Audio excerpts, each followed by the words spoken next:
যখন আনন্দে মাতোয়ারা, তখন আমরা লক্ষ্য করলাম যে কাশ্মীরের পুলওয়ামাতে আধা সেনা সিআরপিএফ কনভয়ে একটা জঙ্গি হামলা হলো এবং একটা বাসকে সম্পূর্ণভাবে উড়িয়ে দেওয়া হয়েছিল। সেখানে 40 জন আধা সেনা জওয়ান তারা নিহত হয়েছিলেন এবং সারা ভারতবর্ষ শুধু নয়, ভারতবর্ষের সীমানা ছাড়িয়ে বিশ্বের দরবারে এই শোকের আবহ ছড়িয়ে পড়েছিল। মানুষ স্তম্ভিত হয়ে পড়েছিল, সারা ভারতবর্ষ শোকে মুহ্যমান হয়ে গিয়েছিল। ভারতবর্ষের প্রত্যেকটা নগর, প্রত্যেকটা গ্রাম, শহর, মহল্লায় দিকে দিকে শোক জ্ঞাপন করে নানাবিধ শোক জ্ঞাপনমূলক অনুষ্ঠান, কোথাও মোমবাতি মিছিল, কোথাও মৌন মিছিল, প্রায় 1 সপ্তাহ ধরে চলেছিল। কিন্তু দুর্ভাগ্যের বিষয় হলো যে আজ পর্যন্ত কেন্দ্রীয় তদন্তকারী সংস্থা যারা আছেন, এনআইএ, আমরা এনআইএর কথা শুনে থাকি, কিন্তু আমরা জানতে পারলাম না যে এই হামলা কে বা কারা করলো।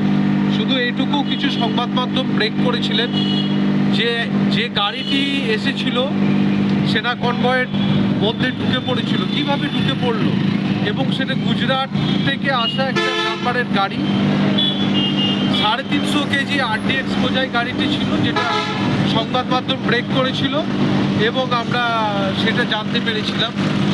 তৎসহ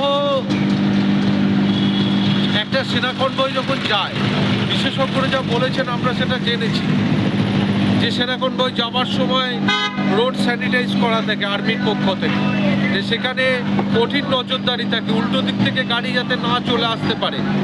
এবং এটা বিশেষতভাবে ছোট ছোট গাড়িতে করে পাঠানো হয় একটাই কারণ, তার কারণ কোনো যদি ইনসিডেন্ট কিছু ঘটে যায় একসঙ্গে যেন অনেক প্রাণহানি না ঘটতে পারে, তার জন্যে এই ছোট ছোট বাস একসঙ্গে অনেক ছিল। কিন্তু এত বড় কনভয় যাওয়ার সময় নজরদারি, যে সেনা বিভাগের পক্ষ থেকে, আধা সেনার পক্ষ থেকে, তাদের গোয়েন্দাদের তরফ থেকে তাদের কিছু খবর না থাকা এবং যেভাবে গার্ড করে নিয়ে যাওয়া হয়, সেখানে এইভাবে উল্টো দিক থেকে একটা গাড়ি ঢুকে যেতে পারাটা প্রায় অসম্ভব। এটা একটা নাশকতামূলক এবং আমরা বলতে পারি যে সামরিক দপ্তরের একটা ব্যর্থতা, যে সেনা দপ্তরের একটা ব্যর্থতা, আধা সেনার যারা কর্তা আছেন তাদের ব্যর্থতা।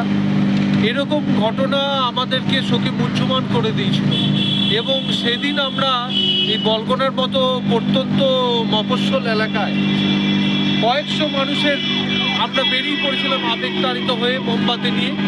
সেই দিন থেকেই আমরা এই দিনটাকে পালন করে আসি।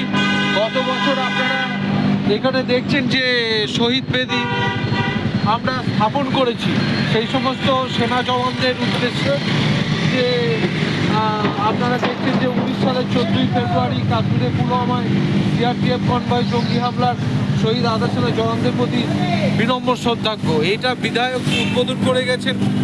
এবং আমাদের এটা একটা ইচ্ছা যে আমরা তো ভুলতে চাইলে সব কিছুই ভুলে যেতে পারি, কিন্তু আমরা এই সমাজকে দেখিয়ে দিতে চাই, এই ছোট্ট ছোট্ট যারা ছেলে আছে, যারা আগামী প্রজন্ম আছে, তাদের কাছে এটা শিখিয়ে দিতে চাই যে দেশের জন্যে, দেশের নিরাপত্তা সুনিশ্চিত করা, আমাদেরকে ভালো রাখার জন্যে যারা রক্ত ঝরিয়েছেন তাদের প্রতিও আমাদের কর্তব্য আছে, তাদেরকে মনে রাখা আমাদের দায় আছে।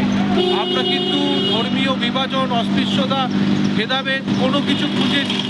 আমরা শুধু দেখেছি ভারত মাতার সন্তান মারা গেছে, যারা দেশের আভ্যন্তরীণ নিরাপত্তাকে রক্ষা করার জন্য কাজ করে থাকেন, দেশের আভ্যন্তরীণ নিরাপত্তা ব্যবস্থার উপর যারা আক্রমণ করে থাকেন তাদেরকে প্রতিহত করার জন্য সন্তান পরিবারকে ফেলে দূর দূরান্তে এ প্রদেশের সন্তান অন্য প্রদেশে গিয়ে তারা রাত বিড়ি দিন দুপুর নেই ভারত মাতার আভ্যন্তরীণ সুরক্ষার কাজে তারা নিজেদের জীবন অতিবাহিত করছেন।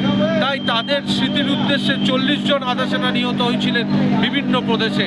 তাদের না জাত না ধর্ম কোনো কিছুই নয়, একটাই পরিচয়, শহীদ ভারত মাতার সন্তান। তাদের উদ্দেশ্যে এখানকার স্থানীয় যুবকরা আজকে 40 জন শহীদের উদ্দেশ্যে 40 ইউনিট রক্ত উৎসর্গ করছেন এবং এটা 7তম বর্ষ। বিকালবেলাতে আবার এখানে মোমবাতি মিছিল, মৌন মিছিল এবং শহীদ বেদিতে মাল্যদান শ্রদ্ধার্ঘ প্রদান আছে। এটা স্থানীয় যুবকরাই মূলত আমরা যারা আছি আমরা আয়োজন করে থাকি। আশপাশ বাজারের মানুষজন, এলাকার মানুষজন, ছাত্র, যুবক, মহিলা সকলে যোগ দেন। এইভাবেই দিনটাকে আমরা স্মরণে রাখার চেষ্টা করছি।